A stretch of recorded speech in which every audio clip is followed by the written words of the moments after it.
ഭീകരതയ്ക്കെതിരായ പോരാട്ടത്തിൽ Netherlands ഭാരതത്തിനൊപ്പം. ഭീകരതയ്ക്കെതിരായ operation സിന്ദൂറിന് Netherlands പൂർണ്ണ പിന്തുണ അറിയിച്ചതായി വിദേശകാര്യമന്ത്രി ഡോക്ടർ എസ് ജയശങ്കർ.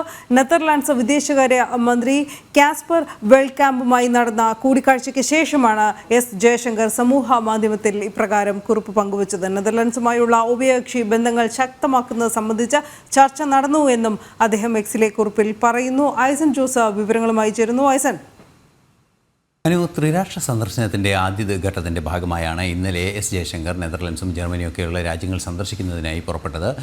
നെതർലൻഡ്സിൽ എത്തിയതിന് ശേഷമാണ് ഇത്തരത്തിൽ നെതർലൻഡ്സിൻ്റെ വിദേശകാര്യമന്ത്രിയുമായുള്ള ചർച്ചകളെല്ലാം തന്നെ ഇക്കാര്യത്തിൽ നടക്കുകയും ചെയ്തു. നെതർലൻഡ്സ് വിദേശകാര്യമന്ത്രിയുമായുള്ള ചർച്ചയിൽ ഏറ്റവും സുപ്രധാനമായത് പഹൽഗാം ആക്രമണത്തെ അപലപിച്ചുകൊണ്ടുള്ള നിലപാട് നെതർലൻഡ്സ് അറിയിക്കുകയും അതുപോലെ തന്നെ ഓപ്പറേഷൻ സിന്ദൂർ ഉൾപ്പെടെയുള്ള ഭീകരതയ്ക്കെതിരായ വിട്ടുവീഴ്ചയില്ലാത്ത നിലപാടുകൾക്ക് പൂർണ്ണ പിന്തുണ ആ രാജ്യം ഭാരതത്തിന് ഉറപ്പാക്കുകയും ചെയ്തു എന്നും ഭാരതത്തിൻ്റെ വിദേശകാര്യമന്ത്രി എസ് ജയശങ്കർ എക്സിൽ കുറിക്കുകയും ചെയ്തു. കൃത്യമായ നിലപാടുകൾ ലോകം മുഴുവനുമുള്ള രാജ്യങ്ങളെ അറിയിക്കുന്നതിനെ വീണ്ടും വീണ്ടും ഭാരതം വിജയിക്കുന്നുവെന്നാണ് ഇതിൽ നിന്നെല്ലാം തന്നെ വായിച്ചെടുക്കാൻ സാധിക്കുന്നത്. നേരത്തെ ഈ സംഭവങ്ങൾ ഉണ്ടാകുമ്പോൾ ഓപ്പറേഷൻ സിന്ദൂർ നടക്കുന്ന വേളയിൽ തന്നെ വിദേശകാര്യമന്ത്രി ഇക്കാര്യം പല വിദേശ നേതാക്കളുമായും പ്രത്യേകിച്ച് UN സെക്യൂരിറ്റി കൗൺസിലിലെ അംഗരാജ്യങ്ങളുമായൊക്കെ കൃത്യമായൊരു ആശയവിനിമയം നടത്തിയിരുന്നു.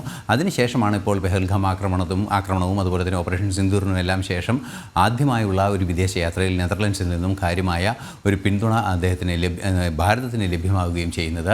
ഈ കാസ്പറുടെ ഭാഗത്തു നിന്നുള്ള മറുപടികളെല്ലാം തന്നെ തീർത്തും പ്രതീക്ഷാ നിർഭരമായിരുന്നു എന്നും എസ് ജയശങ്കർ അറിയിക്കുന്നുണ്ട്. മറ്റൊരു സുപ്രധാന കാര്യം, ഇരു രാജ്യങ്ങളും തമ്മിലുള്ള നെതർലൻഡ്സും ഭാരതവും തമ്മിലുള്ള സഹകരണം ശക്തമാക്കുന്നതിനുള്ള വിവിധ ചർച്ചകളും നടന്നു എന്ന ഒരു സൂചനയും അദ്ദേഹം നൽകുന്നുണ്ട്, അല്ലെങ്കിൽ ഒരു വിവരവും അദ്ദേഹം തൻ്റെ ട്വീറ്റിലൂടെ നൽകുന്നുണ്ട്. ഏറ്റവും പ്രധാനപ്പെട്ട ഘടകം, ഭാരതം മുന്നോട്ട് വയ്ക്കുന്ന ഭീകരവിരുദ്ധ സഖ്യത്തിലേക്ക് ലോകത്തിലെ ഓരോരോ രാഷ്ട്രങ്ങൾ ചേരുന്നു, അല്ലെങ്കിൽ അതിനെ പിന്തുണ അറിയിക്കുന്നു. ഭീകരതയോട് വിട്ടുവീഴ്ചയില്ലാത്ത നിലപാടിനെ ലോകം അംഗീകരിക്കുന്നു എന്നതിനെ അവസാനത്തെ ഒരു സൂചന കൂടിയാണ് നെതർലൻഡ്സിൻ്റെ ഭാഗത്തു നിന്നിപ്പോൾ ഉണ്ടായിരിക്കുന്നത്. അതിർത്തി കടന്നുള്ള ഭീകര പ്രവർത്തനത്തിനെതിരെയുള്ള ഭാരതത്തിന്റെ പോരാട്ടവും ഓപ്പറേഷൻ സിന്ദൂറിന്റെ പശ്ചാത്തലവും വിദേശ രാജ്യങ്ങൾ സന്ദർശിച്ച് വിശദീകരിക്കാനുള്ള ആദ്യ കേന്ദ്ര സംഘം നാളെ കുവൈത്തിലേക്ക് പുറപ്പെടും.